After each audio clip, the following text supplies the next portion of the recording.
কোনটা রিভিউ করবো আজকে? এটা না, কোনটা করা যায়? GSX-R। ওকে, ডান।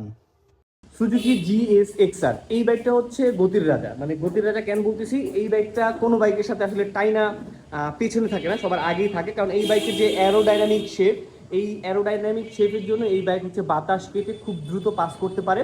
আর বাংলাদেশে এখন পর্যন্ত টপ স্পিড গেইন করছে এই বাইকগুলোই। আমি যদি বলি আমার ব্যক্তিগত মতামত, আমি এটা কিনবো কি কিনবো না, 4,60,000 বা 4,65,000 টাকা অফিসিয়াল প্রাইস হচ্ছে GSX-R।